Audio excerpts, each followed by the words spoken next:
మరి ఈయన ఎందుకు చేయలేదు? ఇప్పుడు అది 2 సంవత్సరాల్లో తుంగభద్ర గేట్లు రిపేర్ చేసేసినారు. నువ్వే పోయి ఇనాగ్రేషన్కు నువ్వు కూడా పోయినావు. మరి 2.5 సంవత్సరాల నుంచి మేడిగడ్డ గేట్లు ఎందుకు రిపేర్ చేయలేదు? మేడిగడ్డలో మొత్తం గేట్లు కూడా కాదు, కేవలం 7th బ్లాక్ 7వ బ్లాక్ ఒక్కటి చేయాలి. 2 నెలల తుంగభద్రని పోయి ఇనాగ్రేషన్ పోయి కదా చూసి నేర్చుకొని కనీసం ఇదన్నా చేయి 5-6 నెలల. ఇప్పుడు ఈ కరువు కాలంలో ఈ కష్టకాలంలో ఎంత ఉపయోగపడుతుండే?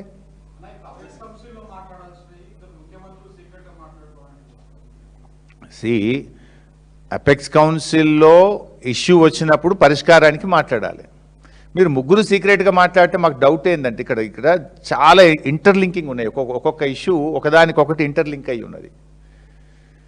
మీరు ముగ్గురు మాట్లాడి అందులో తెలంగాణ ఇంజనీర్లు లేకుండా, పేపర్ మీద ఏం రాయకుండా, మినిట్స్ బయట పెట్టకుండా మీరే మాట్లాడితే తెలంగాణకు ఏదైనా శాశ్వతంగా నష్టం జరిగే ప్రమాదం ఉంది అనేటువంటిది మాకు తెలుస్తున్నది. ఇప్పటికే కొన్ని ప్రధాన పత్రికల్లో పతాక శీర్షికన వార్తలు వచ్చినాయి. సుజలాం సుఫలాం, ఆంధ్రప్రదేశ్ సుజలాం, కర్ణాటక సుఫలాం, తెలంగాణ నిష్ఫలమవుతుంది. అది కావద్దు అని మా ఆందోళన. నిజంగా అంత గొప్ప పని ఏదైనా చేసి ఉంటే కమాన్ బయట పెట్టు. Why that secrecy? చెప్పు, ఆల్ పార్టీ మీటింగ్ పెట్టి చెప్పు ఏం చేస్తున్నావో. ఆల్రెడీ మేము ఒక నిర్ణయానికి వచ్చాం, ఒప్పందం జరిగింది అని చెప్పేస్తున్నాడు రేవంత్ రెడ్డి. ఏంటా ఒప్పందము? ప్రజలకు తెలవాలి కదా. ఇంత పెద్ద ముఖ్యమైన నిర్ణయం తీసుకున్నప్పుడు శాసనసభను సమావేశపరిచి చెప్పాలి కదా. ఉత్తమ్ కుమార్ రెడ్డికి అసలు ఆయనకు పౌరుషం ఉంటే ఆయన మీటింగ్లో పోవాలి, లేదా వాకౌట్ చేసి రావాలి. ఆయన పక్కపూట కుర్చీలో కూడా కూర్చోబెట్టలే. పక్కపూట కుర్చీలో కూర్చుంటే లావట్టి అటు మూలకు పంపించి ఆయన ఎవరు పై అవలకేశం తెచ్చి పక్క కూర్చోబెట్టుకున్నాడు.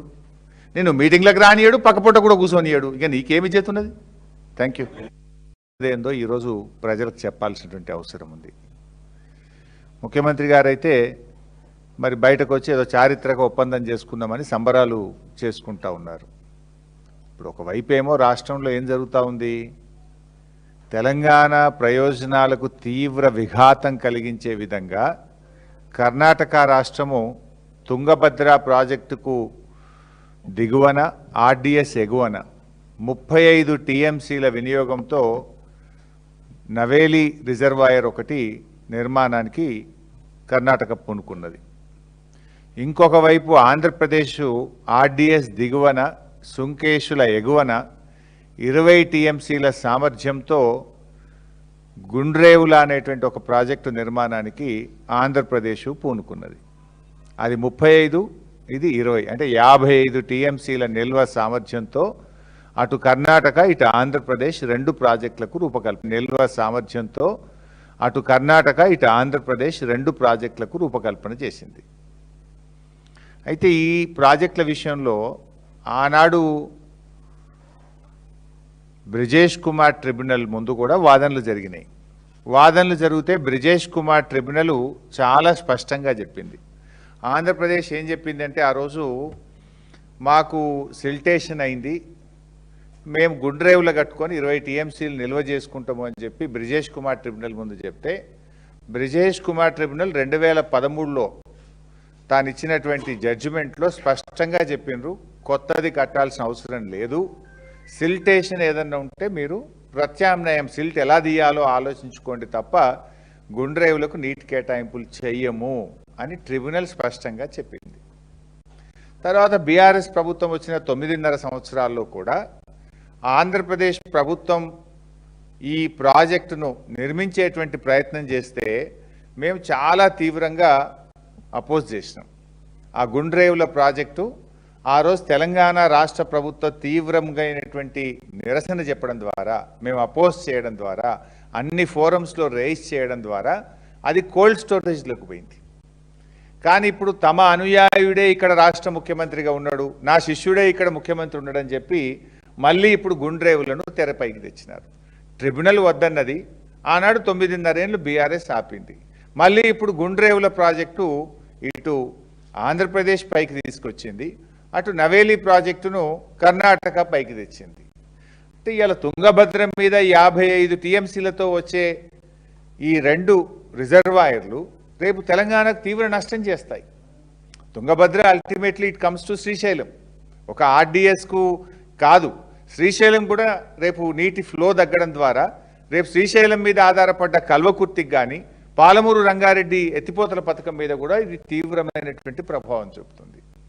మరి ముఖ్యమంత్రి గారు మేము చాలా గొప్ప ఒప్పందం చేసుకున్నాము, ఎవరిని లోపల రానియలేదు, ఆఫీసర్లందరినీ బయటనే కూర్చోబెట్టినాము, ఉత్తమ్ కుమార్ రెడ్డిని కూడా బయట కూర్చోబెట్టినాము, లోపల ముగ్గురు ముఖ్యమంత్రులము, కేంద్ర జలవనరుల శాఖ కార్యదర్శి కాంతారావు గారు, నలుగురమే కూర్చున్నాము అన్నారు.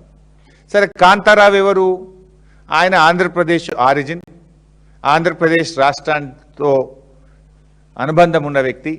చంద్రబాబు నాయుడు గారే ఇలా కేంద్ర ప్రభుత్వంలో తనకున్నటువంటి పలుకుబడిని ఉపయోగించి ఆయనను ఆంధ్రప్రదేశ్ చెందిన వ్యక్తిని కేంద్ర జలవనరుల శాఖ కార్యదర్శిగా చంద్రబాబు గారు పెట్టించుకున్నారు.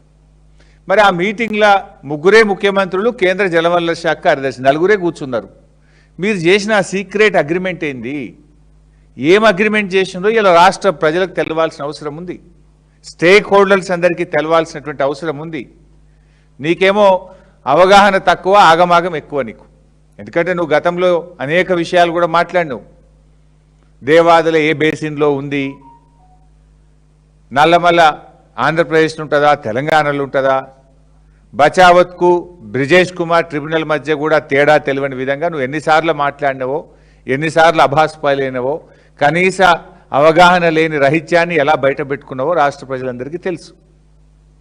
ఇప్పుడు నువ్వు నిన్న 3 రాష్ట్రాల మధ్య గొప్ప ఒప్పందం జరిగింది అంటున్నావు. ఏం ఒప్పందం జరిగింది?